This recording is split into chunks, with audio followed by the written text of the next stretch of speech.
Quem também fez um discurso lá na ONU, mas longe de ser inflamado, estava muito tranquilo, acho que parecia até que vivia num outro país, foi o presidente Michel Temer. O PMDBista destacou, né, logo na abertura, né, o Brasil sempre faz o discurso de abertura, o compromisso do Brasil com o desenvolvimento sustentável e afirmou que o desmatamento na Amazônia caiu 20% no último ano. O presidente ressaltou que o Brasil preocupa-se com o desmatamento, mas não disse uma única palavra em relação aos escândalos de corrupção e a condição de ser o primeiro presidente denunciado na história do país. Michel Temer ressaltou as reformas e afirmou que o país está aberto ao mundo. Vamos assistir um trechinho do que disse logo pela manhã o presidente Temer lá na ONU. Coloca aí, Reginaldo.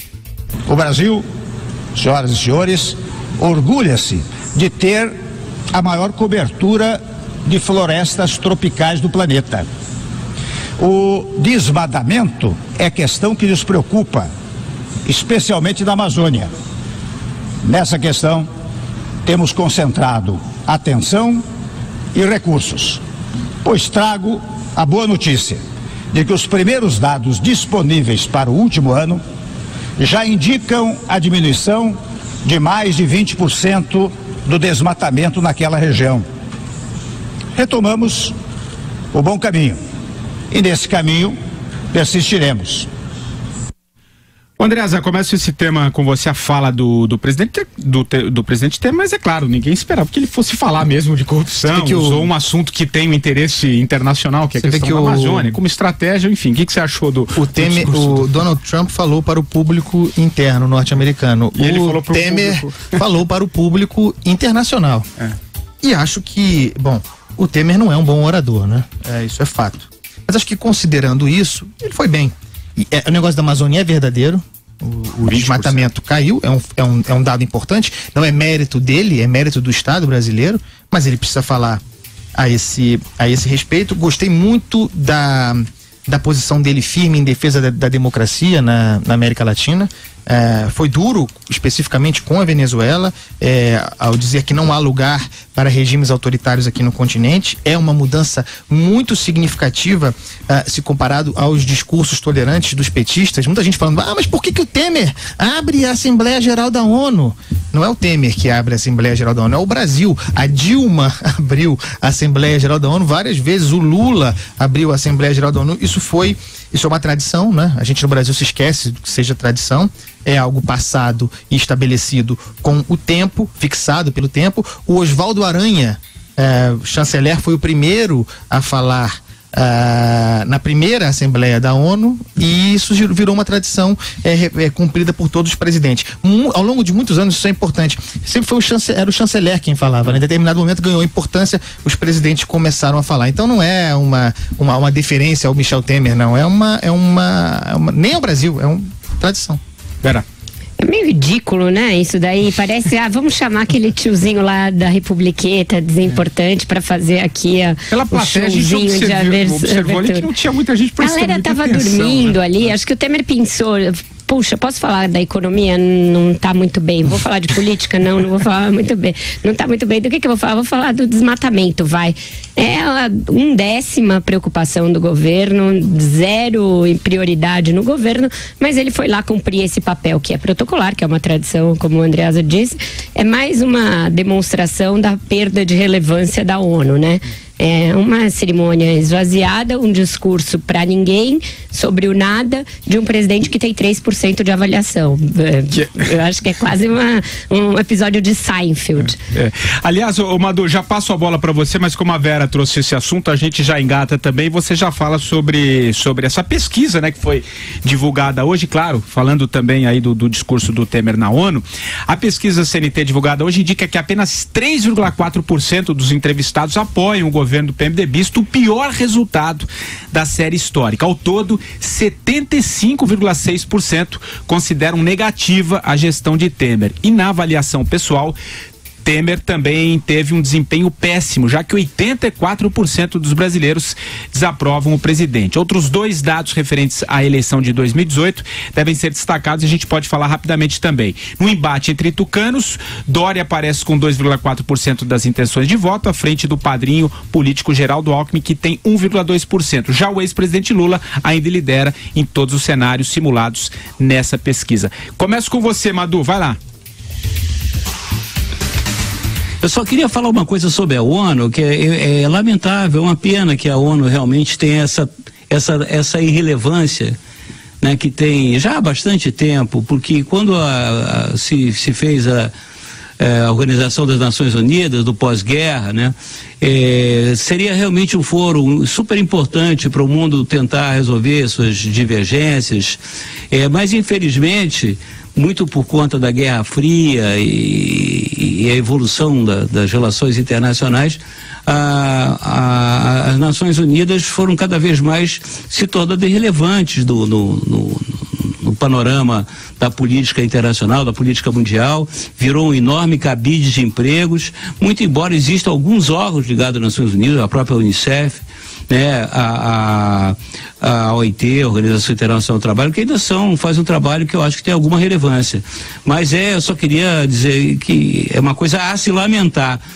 Com relação ao Temer abrir, é uma tradição das Nações Unidas que o Brasil abra os trabalhos e tal, então poderia ser até o Escadinha, podia ser o Biramar, podia ser o Joesley, desde que tivesse sido eleito presidente da República, felizmente não foram, que faria o discurso de abertura. Então, ponto parágrafo. Agora, com relação só à pesquisa, 3,4% é realmente um resultado notável do presidente.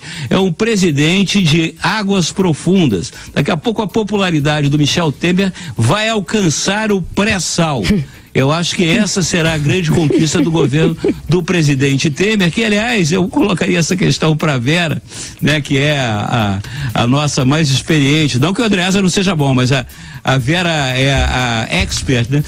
Em que outra circunstância, Vera, o PMDB teria chegado à presidência da República? Me explica essa. Morte. Ele já chegou em caso de morte. O Sarney virou presidente quando o Tancredo morreu. Ô Vera, e continuando nesse eu dei os números aqui da pesquisa espontânea, mas você tem também estimulada, né? Que acho que traz um cenário um pouquinho melhor, cenário mais definido, né? Vai lá.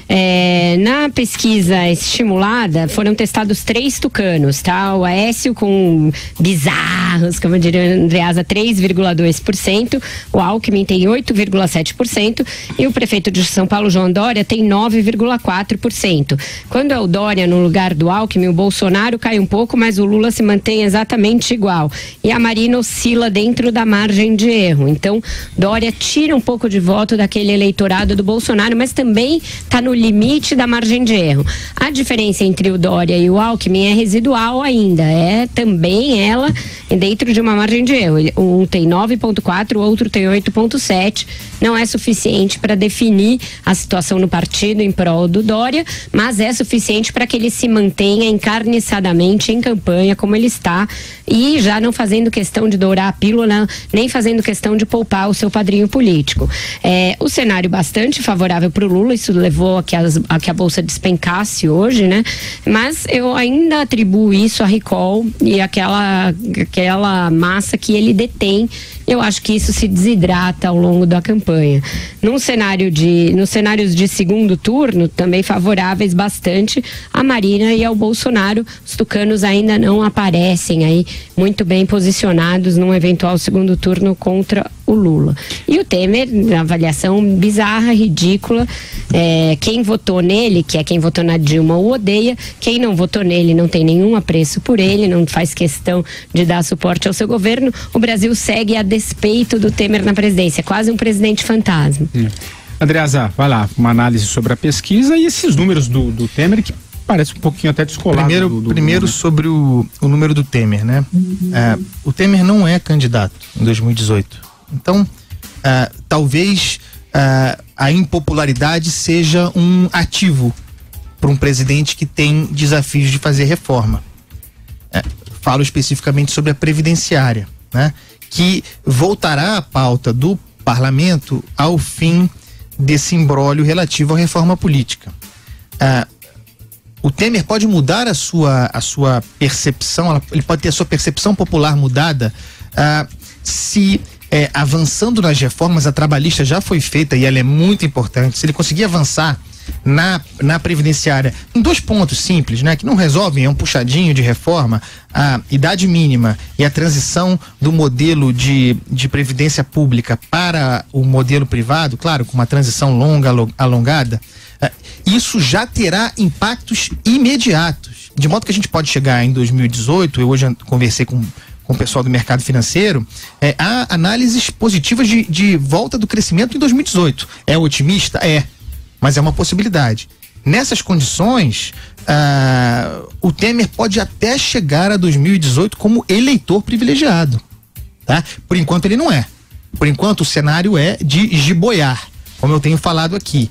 Mas giboiar é bom se o sujeito aproveitar a condição de impopular, né? Aliás, uma coisa que a gente discutiu aqui no programa um dia é a reeleição, né? Acho que a reeleição atrapalha muito um país que precisa de reformas. O sujeito fica preso a uma agenda eleitoral, pensando em reeleição.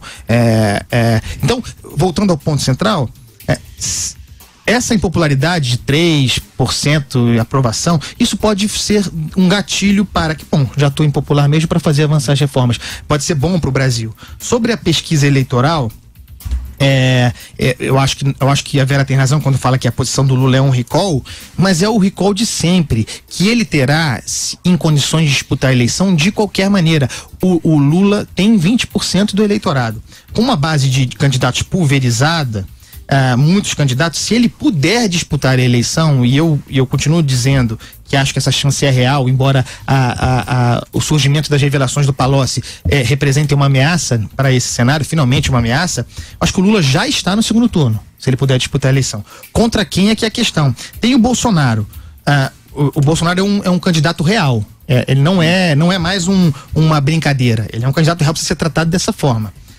Quando o PSDB resolver quem será seu candidato, Dória ou Alckmin, eu continuo achando que será o Alckmin, porque quem decide não é pesquisa de opinião, e pesquisa de opinião não mostra essa vantagem toda do Dória, como a Vera falou. Eu acho que o candidato será o Geraldo Alckmin, por imposição de máquina partidária. E Dória ou Alckmin, uma vez que o PSDB decida o seu candidato, aí sim o Bolsonaro vai sofrer um impacto eleitoral.